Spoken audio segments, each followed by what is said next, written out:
Waking up alone in Paris on your honeymoon is an unsettling start to any day. Hi, I'm Lisa. Our Parisian getaway, meant to be woven with dreams and shared memories, took a dark detour into a web of secrets when I found an odd message instead of my husband beside me one morning. Suddenly, our love story intertwined with cryptic clues and shadowy figures from the past. Venture with me into a Paris that hides its mysteries behind every romantic facade and uncover truths that tested not just our bond, but our very survival. So, my name is Lisa, and this is my Parisian story. The glow of the morning sun on Parisian rooftops was breathtaking. I stretched, luxuriating in the satin sheets of our boutique hotel room, reveling in the faint sounds of the bustling Paris streets below. I turned to snuggle closer to my new husband, Alex, but instead of the warmth of his body, I found a cold and empty space. Perplexed, I sat up, scanning the room for any sign of him. His suitcase was still there, clothes thrown casually on a chair from the night before, but no Alex in sight. On his side of the bed, there was a folded piece of hotel stationery. With shaking hands, I opened it. "Morning, love. Took a quick walk to grab some fresh pastries for us. Be back soon." I sighed with relief. But then something caught my eye. On the back of the note, written in a shaky script, unlike Alex's usual neat handwriting, "Don't trust anyone." I felt a chill run down my spine. What was this? A joke? But Alex wasn't one for practical jokes, especially not on our honeymoon. Pulling on some clothes, I decided to go down to the hotel lobby. Maybe he was just there, waiting with a basket of croissants, laughing at his little prank. The hallway was quiet, the muted gold wallpaper gleaming softly. I took the elevator, trying to shake off the unsettling feeling. The elevator doors opened to a bustling lobby, but no sign of Alex. I approached the receptionist, a tall woman with raven black hair and striking red lipstick. "Excuse me," I began. "Have you seen my husband? Tall, brown hair, green eyes?" She looked up, her gaze cold and distant. "No, madame. I haven't seen anyone matching that description." I thought back to the mysterious message. "Don't trust anyone." Panic bubbled up, and my mind raced. Maybe he'd been kidnapped? But why? We were just two newlyweds from Ohio. Suddenly, I remembered something. A week before our wedding, Alex had mentioned an old college rival, Derek, who had become extremely wealthy and influential after a major tech breakthrough. They had both been in competition for the same job, and Alex had won. Derek had never forgiven him. The pieces started to come together. What if Derek was in Paris? What if he had found out about our honeymoon destination and planned something to get back at Alex? I decided I needed to act. The police would take too long, and Alex might be in danger now. So I thought of a plan. First, I needed to gather information. Derek had a prominent online presence. If he was indeed in Paris, there would be some digital trail. I headed to a nearby internet cafe, blending in with the tourists. Within an hour, I found a photo on Derek's Instagram, standing in front of the Eiffel Tower, uploaded just the day before. My heart raced. This was it. This was the confirmation I needed. But how to get back at him? Then, an idea formed. Derek was a proud owner of a vintage Bugatti, a car he flaunted at every opportunity. I remembered Alex once mentioning that Derek would be devastated if anything happened to it. With newfound determination, I began my revenge plan. I would hit Derek where it hurt the most, his prized possession. But first, I needed to find out where he was staying, and for that, I needed help. I remembered a contact Alex had mentioned, an old college buddy named Ethan who lived in Paris. I decided to reach out to him. Using a burner phone I purchased, I dialed Ethan's number. "Ethan, it's Alex's wife. I need your help." I could hear the surprise in Ethan's voice. "What's going on?" I recounted the story to him, and by the end, he was fully on board. Together, we began our mission to find Derek, save Alex, and deliver the revenge he deserved. The city of love was about to become the city of revenge. Ethan's apartment overlooked Montmartre, giving a panoramic view of Paris. As I explained the situation, his normally relaxed demeanor turned grim. "So, you think Derek has something to do with Alex's disappearance?" "I'm almost sure of it," I replied, "and we need to act quickly." Ethan thought for a moment. "I might have an idea. I know someone who works at a high-end hotel frequented by the rich and famous. If Derek is in Paris, there's a good chance he's staying there. Let's go." With that, we headed to Le Hôtel du Riche, a luxurious palace where the elite of the world stayed. The opulence was evident in the grand chandeliers, gold accents, and lush velvet drapes. Approaching the concierge, Ethan slipped him a folded note discreetly. The man glanced at it, nodded, and then leaned in. "Room 508, but be careful." With the intel in hand, our next step was to get to Derek's room unnoticed. Using Ethan's knowledge of the hotel's layout, we took a service elevator to the 5th floor. As we neared room 508, we could hear muffled voices. Pressing my ear to the door, I strained to make out the words. It sounded like Derek, and he was arguing with someone. "Shouldn't mess with me. This is too risky." That voice, I gasped silently. It was Alex. Taking a deep breath, I looked at Ethan. "We need a plan," I whispered. Ethan nodded. "First, let's find out where he's parked his Bugatti. We can use that as leverage." A few discreet questions to hotel staff and a generous tip later, we found out the Bugatti was parked in an underground hotel garage. But we needed to make sure Derek knew we had access to it.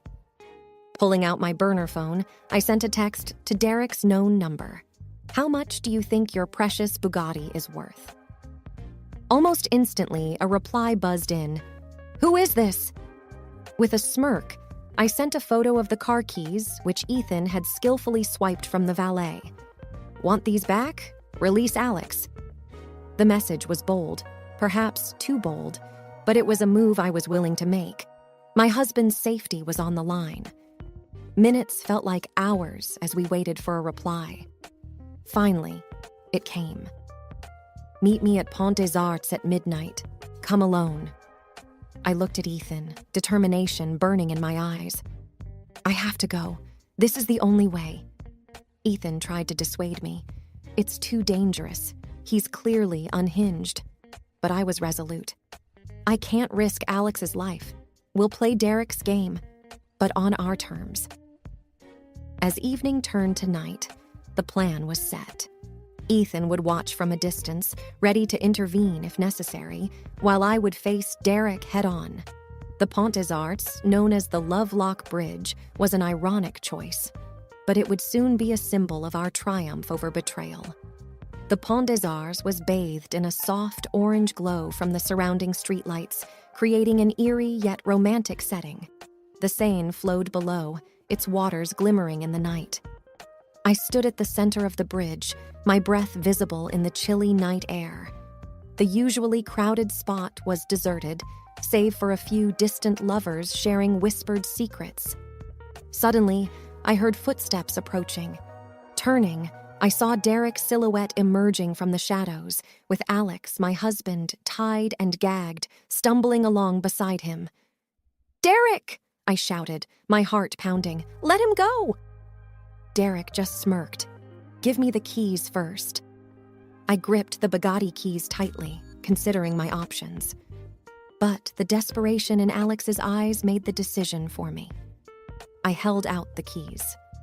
"Release him, and they're yours." Derek paused for a moment, a sinister smile playing on his lips. "You always were so predictable, Lisa." As he reached out for the keys, a soft whistle broke the tension. Suddenly, from the shadows, Ethan lunged at Derek, trying to take him by surprise. But Derek was quicker than we anticipated. A scuffle ensued, both men wrestling each other, dangerously close to the edge of the bridge. "Lisa, run!" Ethan shouted, grappling with Derek. I hesitated for a moment, then made a break for it, pulling Alex along with me. But Derek, in a fit of rage, managed to push Ethan off him and lunged at us. In that heart-stopping moment, a brilliant idea flashed in my mind. I remembered the love locks couples attached to the bridge. Scrambling, I quickly locked a heavy chain around Derek's wrist, then snapped the other end onto the bridge's railing, effectively tethering him. He tried to free himself, but it was too late. Ethan, recovering quickly, pinned him down. Derek's arrogant sneer was now replaced with a look of pure rage and disbelief. "What do you want, Lisa?" he growled, struggling against his restraints. "Justice," I replied coldly. "You thought you could play with our lives? Think again." Ethan called the police, and within minutes we heard sirens approaching.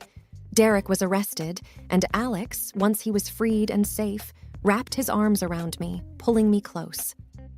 "Thank you," he whispered, his voice choked with emotion. I was so scared. "We're a team," I whispered back, tears glistening in my eyes. "Always." Derek's luxurious Bugatti? Well, let's just say it made a generous donation to a local charity. And as for the infamous love lock, it became a symbol of our victory over betrayal. We returned to our hotel, exhausted from the ordeal. Our suite overlooked the Eiffel Tower, and the city lights twinkled, a stark contrast to the events that had transpired. Alex was quiet, lost in thought, staring out at the view. I walked over, placing my hand on his shoulder. "I'm so sorry you got dragged into all of this," I whispered, my voice heavy with guilt. He turned to me, brushing a strand of hair behind my ear. "Lisa, none of this is your fault. Derek's vendetta was beyond any of our control." Despite the reassurance, the weight of the night bore down on me. I took a deep breath, trying to push back the tears. "I just wanted a perfect honeymoon." Alex smiled gently. "Well, it's definitely been memorable." We both laughed, but our laughter was a mask for the pain and shock of what had unfolded. A few days later, after giving our statements to the police, we decided to head to the Louvre. Surprisingly, the art and history offered a much-needed distraction. As we walked hand in hand through the museum, I felt the tension slowly dissipate. It was then, in the midst of the crowd, that I saw a familiar face. A woman with raven black hair, dressed in a sleek red dress. She was the receptionist at the hotel on the day Alex disappeared. My gut told me she was involved. She locked eyes with me, a smirk playing on her lips, and disappeared into a nearby gallery. I tugged Alex's arm, nodding in her direction. "We need to follow her." The chase led us through intricate hallways, past masterpieces, and into the Dinan wing. She was quick, always just out of reach, but she left a trail of subtle clues, a dropped handkerchief, a distinctive scent. Suddenly, she turned a corner and we lost sight of her. We entered a dimly lit room and the door slammed behind us. Panic surged as we realized we were trapped. The room was filled with mirrors, each reflecting our alarmed expressions. "I think we've just stepped into a trap," Alex whispered, his voice tense. From one of the mirrors, the woman emerged, stepping into the room as if by magic. "Indeed you have," she purred, her eyes cold and calculating. "Why are you doing this?" I demanded, fear and anger coursing through me. She smirked. "Because, dear Lisa, the game isn't over yet." "Who are you?" Alex's voice was steady, though I could feel his hand gripping mine tighter. Every instinct told me this was the moment everything came to a head. "My name is Isabel," she purred, circling us with predatory grace. "I was Derek's partner, in more ways than one. When you humiliated him, you humiliated me." "But it's not fair!" I exclaimed.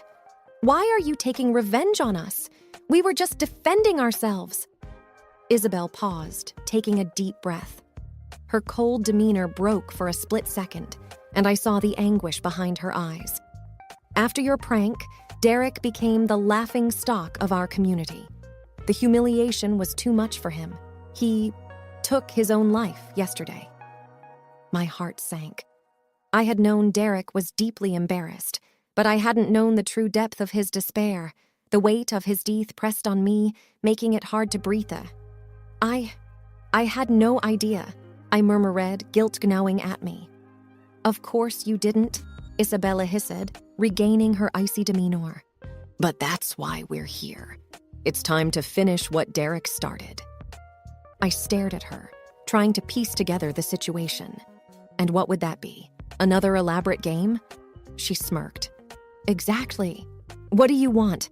Alex's voice was firm, his protective instincts kicking in. Isabel approached a grand mirror, its frame ornate and gold. "Behind one of these mirrors lies a door that will lead you to freedom. Behind the others? Well, let's just say they won't be so forgiving." The realization hit me like a ton of bricks. This was her revenge, a deadly game of chance. "I'll give you 5 minutes," Isabel declared, her eyes gleaming. "Good luck." She vanished as mysteriously as she'd appeared, leaving us surrounded by mirrors that seemed to mock our desperation. Each reflection twisted our features, showing the gravity of our situation. Alex and I quickly tried tapping on the mirrors, listening for hollow sounds. The minutes ticked away, and my heart raced faster with each passing second. "Think, Lisa," I whispered to myself. Then it hit me. The dropped handkerchief. The scent. Isabel wanted us to follow her. She wanted the game to be fair, in a twisted way. I approached a mirror to the far right, one that seemed to reflect the room with more clarity than the others. As I touched its surface, the mirror swung open, revealing a passageway. "This is it!" I shouted. Alex and I dashed through, just as the room behind us erupted in a cacophony of shattering glass. We didn't stop running until we were back in the crowded hallways of the Louvre. As we caught our breath, the weight of everything that had happened began to sink in. But amidst the chaos, there was one silver lining. Our relationship had been tested in the most unimaginable way, and we had come out stronger. We left Paris shortly after, our honeymoon forever marred by the events that unfolded. But as we began our lives together, one thing was certain. We could handle anything that came our way. Years passed, and the memories of that fateful trip began to fade. Yet, one evening, a package arrived at our doorstep. Inside was a framed photograph of us at the Louvre, taken by a stranger. On the back, a note simply read, "For the memories, Isabel." The game, it seemed, was never truly over. All right, everyone's presentations are done. Nick, the manager, said as he tried to move the discussion forward. Excuse me, I haven't. I recently found out something. Nick interrupted me and began to speak. There's apparently someone in this department who didn't graduate high school and is just a part-timer. Meetings should be for employees only. Absolutely right. His lackey, Mike, of course, agreed with Nick. I'm leaving. After leaving the meeting room, I started to shut down my computer. I noticed that an email had arrived, not in my personal inbox, but in the company's shared email. Thinking, there's no point in speaking up, no one will listen, I went home quietly. The next day, I heard a commotion from Nick's desk. He was staring at his computer screen, his face pale. Nick? Is something wrong? Mike looked at the screen with him. And he turned even paler than Nick. Why is he so angry? Knowing the reason for Mike's distress, I thought to myself, serves them right. My name is Adam. My mother passed away when I was in the 9th grade, and I was raised by my father. Well, you could hardly call it being raised. After my mother passed, my father changed. He drowned his sorrows in alcohol, and though he still went to work, he squandered our living expenses on horse racing. Because of that, I had to start working part-time as soon as I entered high school. Every month, I went to the convenience store with bills in hand that couldn't be auto-deducted from my father's account. Even though I endured it because I didn't want to be alone, I reached my limit in my second year of high school and dropped out. I found a live-in job at a distant inn. Thank you for everything. The day I left home, my father, still staring at the TV, spoke. Take care. That was our last conversation. Back then, 18 wasn't the age of majority, so I needed my father's permission to work, and I couldn't hide my place of employment. Yet, my father never visited me even once. I kept working just to survive, and before I knew it, I was 42. Years of hard work paid off, and I was transferred to the headquarters. I was thrilled to be recognized by the company, as I thought I'd be working in the field until retirement due to my lack of formal education. Listen up. Our work can change the future of our employees. Don't drag us down. On my first day after the transfer, Nick, dressed in an expensive suit, spoke sternly. There was a reason for this. Our inn was located in a prominent tourist destination, known so well that everyone in the state could sing its commercial jingle. At its peak, we had 5 locations within the state. But that was long ago. Due to financial difficulties and aging facilities, only the place where I had worked for many years and the original establishment remained. I was prepared to lose my job anytime, but now there was a glimmer of hope. With the rise of social media, the tourist area where the inn was located started gaining attention again. Depending on how hard the sales department, where I was transferred, worked, we could either thrive or be forced to give up this prime location to the new hotel chains continuously popping up. For Nick, who had switched careers from another industry to strengthen our sales, this was a battle he couldn't afford to lose. I understood why he had to be strict. I will do my best. Nick sneered at my enthusiastic declaration. Did you not hear what I said? I'm sorry. I thought I was listening carefully. Out of habit from years of customer service, I apologized reflexively, though I had no idea what had offended him. Someone was watching me with a smirk. In this department, there are those who are expected to excel and those who have been shoved here because they have nowhere else to go. You are the latter. It was Mike, the section chief. He's 7 years younger, at 35. But he was called to headquarters much earlier than I was and had been moving around within the headquarters ever since. I'm not jealous, but I can't accept that he's my boss. Graduating from a prestigious university, he has an unusually high pride and caused many problems as a newbie, making things very difficult for me when I was the front desk leader. When I found out Mike was transferred to the sales department a month before me, I was disheartened. Mike is right. With just a middle school diploma, there's not much you can do. Don't even think about achieving results. As if I didn't exist, Nick remarked, I'm thirsty. Mike eagerly ran to the coffee maker. It seems Mike is Nick's lackey. I regretted being happy about my transfer to headquarters, wishing I had stayed on site forever. Send a direct mail to every company on this list by the end of the day.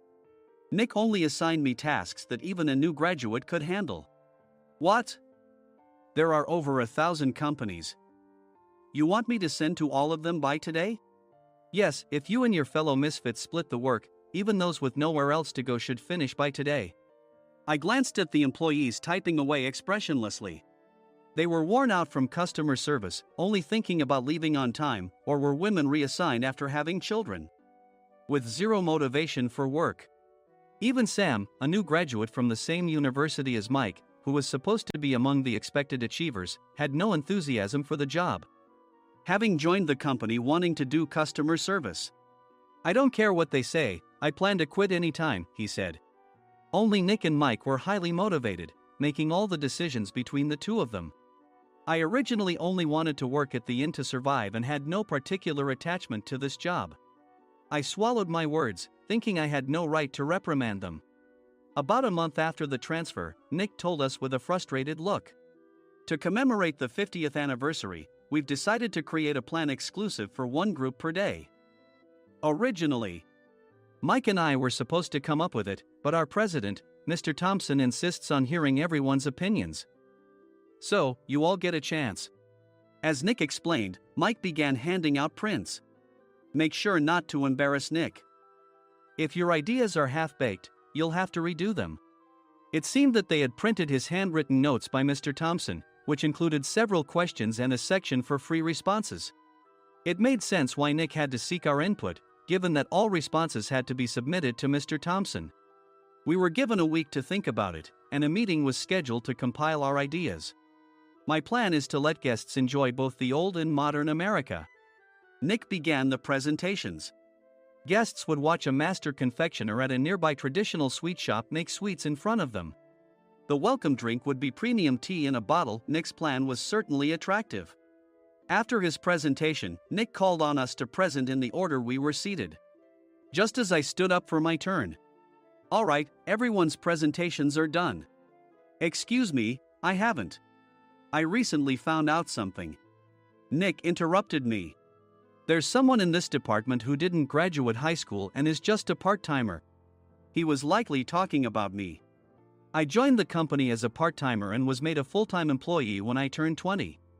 That was 20 years ago, so Nick and Mike probably had no chance to know until recently. Meetings should be for employees only. Absolutely right. After that, Nick kept creating opportunities to solicit everyone's opinions, purposefully excluding me from speaking. The meeting unexpectedly heated up and went past the scheduled end time. A few people asked to leave, and the discussion continued with the remaining few. "Still here?" Normally, you'd leave in that situation. Though I had no attachment to the job initially, hearing kind words from customers made me want to make them happier. For someone like me, with nowhere to go, the inn was my home and customer service was my life. I felt pathetic about my current self. "I'm leaving." I left the conference room and started shutting down my computer. I noticed an email had arrived, not in my personal inbox, but in the company's shared email. Thinking no one would listen to what I had to say anyway, I quietly went home. The next day, while preparing the DM as instructed, I heard a commotion from Nick's desk. In his haste to stand up, he hit his knee on the desk. He stared at his computer screen, his face pale. "Nick! What's wrong?" Mike, thinking he should be the first to rush over, approached Nick while still wearing his coat. He peered at the screen with Nick. And he turned even paler than Nick. Why is he so angry? Who is responsible for this company? Nick, more irritated than ever, asked, and Mike answered without checking. Probably Sam. Sam wasn't there because he was attending a morning training session for new hires. Nick gave up on getting angry and returned his gaze to the screen. They were looking at an email that arrived right after the end of the working day yesterday. Apparently, no one, including me, had checked it before leaving. The email was from a large company that used us for their annual employee trips. The president and executives of that company also frequently used our services personally. President of the company, Mr. Mason himself, had declared that neither he nor his company would ever use our services again. Well, some companies cancel their employee trips or stop using our services due to financial struggles. Let's just move on. Mike kept wiping the sweat from his forehead with a handkerchief. Knowing why Mike was so agitated, I quietly watched their interaction. Do you know how much revenue we get from that company? We can find other guests to fill the rooms, but we'll lose the banquet costs, gift shop revenue, rental car fees, and more. Moreover, the gifts were supposed to be prepared by the traditional confectionery shop involved in Nick's proposed plan. If it's known that we incurred such a huge loss at this critical time, Nick's position in the company would be jeopardized. Nick took a deep breath, seemingly trying to calm himself. All right, Mike. Go to New York right now and apologize to Mr. Mason. What? You're coming with me, right? I have urgent work to do. I trust you, which is why I'm entrusting this to you. Please. Mike, believing Nick's sincerity, agreed with a determined look on his face, saying, yes. That's Nick for you. Even if Mike went to apologize, Nick would shift all the blame onto him if the client didn't change their mind. Well, it was Mike's fault to begin with, so it served him right. About 3 hours later, Sam answered a call from somewhere and repeatedly apologized, saying, I'm very sorry. Everyone watched to see what was happening. After ending the call, he informed Nick with a weary tone. When Mike arrived at the client's company, he only made things worse, further infuriating Mr. Mason. He was demanding, get his boss here immediately. It was no wonder Sam was exhausted, dealing with such a call right after returning from training. What is that idiot doing? Alright, Adam, you're coming with me. If sacrificing Mike didn't work, then I must be next. Normally, I'd want to refuse at all costs, but I saw an opportunity in this situation.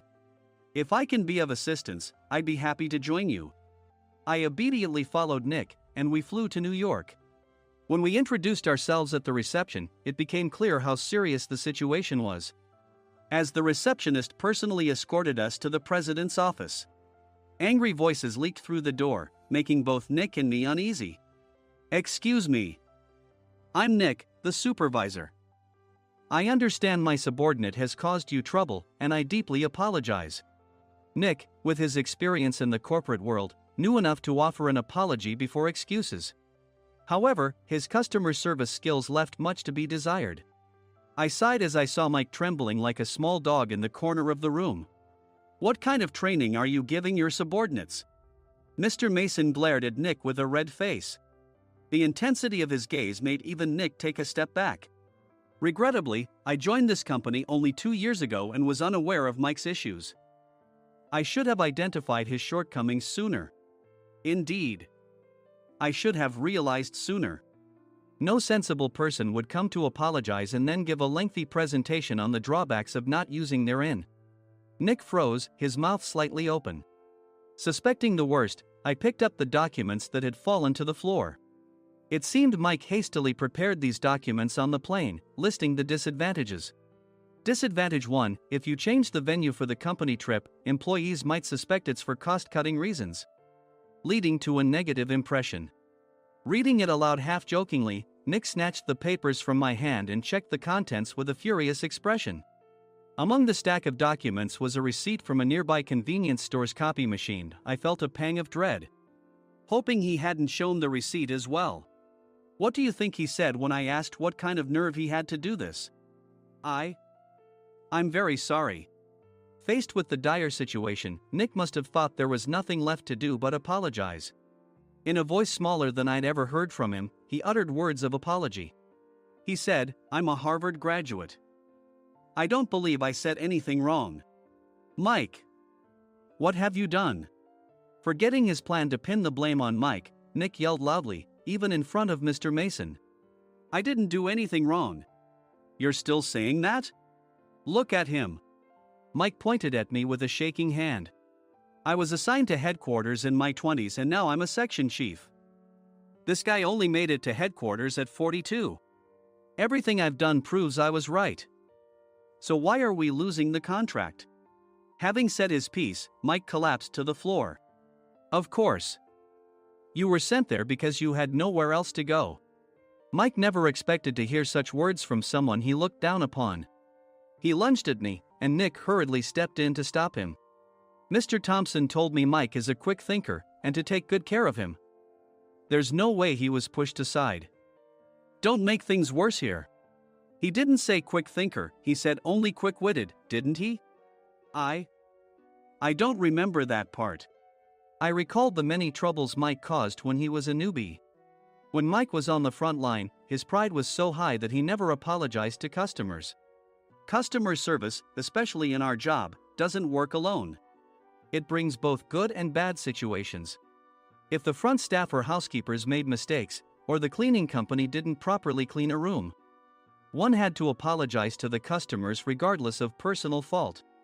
Mike, in such situations, would never apologize, insisting he wasn't at fault. This often angered customers, and as the front desk leader, I frequently had to apologize on his behalf. He caused complaints and disrupted operations, which is why he was quickly moved to headquarters. In departments where he didn't interact directly with customers, his quick thinking was beneficial and things went well. But it seemed his flaws were starting to show. Corporate reservations are supposed to be entered into the system by the sales representative. But a quick check yesterday revealed that more than 10 items were missing from the client's reservation.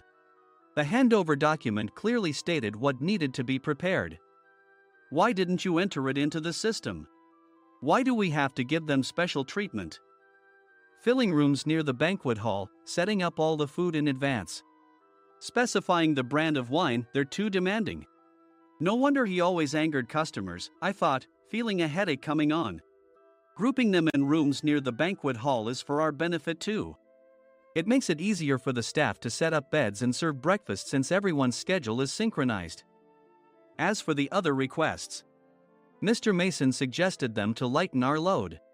I didn't know that. Nick finally seemed to realize that Mike was the one who had angered the client. What did you say to them? I just told them we wouldn't give them special treatment anymore. We shouldn't waste effort on things that don't bring in money. I was utterly exasperated at his lack of understanding of customer service. Of course, we shouldn't comply with unreasonable demands. But carrying over successful practices from past stays makes customers feel remembered and enhances their experience. Good memories encourage repeat visits. That's part of our job. I looked down at Mike, who was sitting on the floor. In our job, nothing is a waste. Mr. Thompson likely moved you to the sales department, hoping you'd finally understand this. How do you think he feels now that you've failed to meet his expectations? Mike, tears in his eyes, fled the president's office. I was amazed he still hadn't apologized. You have it tough, Adam. It's okay, we're all employees of the same company. I deeply apologize for this disrespectful incident. Especially after all the care you've shown us. If it weren't for you, Adam, I really would have stopped staying here. When I heard you were moving to the sales department, I was willing to reconsider if you handled it. Seeing us talk so amicably, Nick's face contorted. Do you two know each other? Adam's service is excellent. I always requested him specifically. Normally, we don't accept specific staff requests, but we made an exception for Mr. Mason, adjusting my shifts accordingly. He had personally stayed at our hotel just before my transfer, and during casual conversation, I mentioned, I'm moving to the sales department soon. If I hadn't told him then, things could have been much worse. Please continue to take care of us. I look forward to it. On the return flight, Nick awkwardly offered me a can of beer. It's still working hours. Of course, I had no intention of forgiving him for a single beer. Nick might try to pin everything on Mike and avoid any consequences. While pondering this, a startling fact came to light. Nick, the tea bottles for the plan have arrived. I handed Nick a bottle labeled with our inn's name. They look good. What are you talking about? These are plastic bottles. I had assumed we would use the trendy, high-end bottling tea. But what arrived were ordinary plastic bottles of tea with customized labels. The only unique aspect was the label, which had the inn's name, making it look customized. Upon further investigation, I discovered that a substantial amount of money was set to be paid to the tea company. It was priced like bottling tea. Does this plastic bottle really cost $100 each? The tea inside is specially blended for us. The extra cost is for that. Wouldn't it be better to use another tea company? Or is there a specific reason we must use this one? As Nick continued to make excuses, I showed him a printed email. I informed the tea company's president, Mr. Mitchell, that we discovered irregular payments and he confessed. He said you two were high school classmates and planned to split the extra money. That idiot. Why did he confess? That's not important. You should worry about yourself, this could turn into a police matter. Opening the bottle cap, I suggested. How about calming down with this tea? It supposedly has a relaxing effect. Nick drank the tea frantically. In the following days, decisions were made about their fates. Mike was reassigned to the General Affairs Department, with no chance of transfer or promotion, as per Mr. Thompson's orders. As for Nick, since the payment to the tea company hadn't yet been made, he narrowly avoided legal trouble. Instead, he was encouraged to leave the company, and to avoid further complications, Nick submitted his resignation. Rumor has it that connections between HR departments have made it difficult for him to find new employment. Even though it was good to have those two gone, something unexpected happened in the sales department. Everyone became motivated and united in refining the 50th anniversary plan. In the end, my plan was adopted. We collaborated with the Tourist Information Center to provide personalized guides. The plan, tailored to the number of guests, was truly special for the 50th anniversary. Hey, is Adam's family coming to stay? I immediately booked that special plan for my family.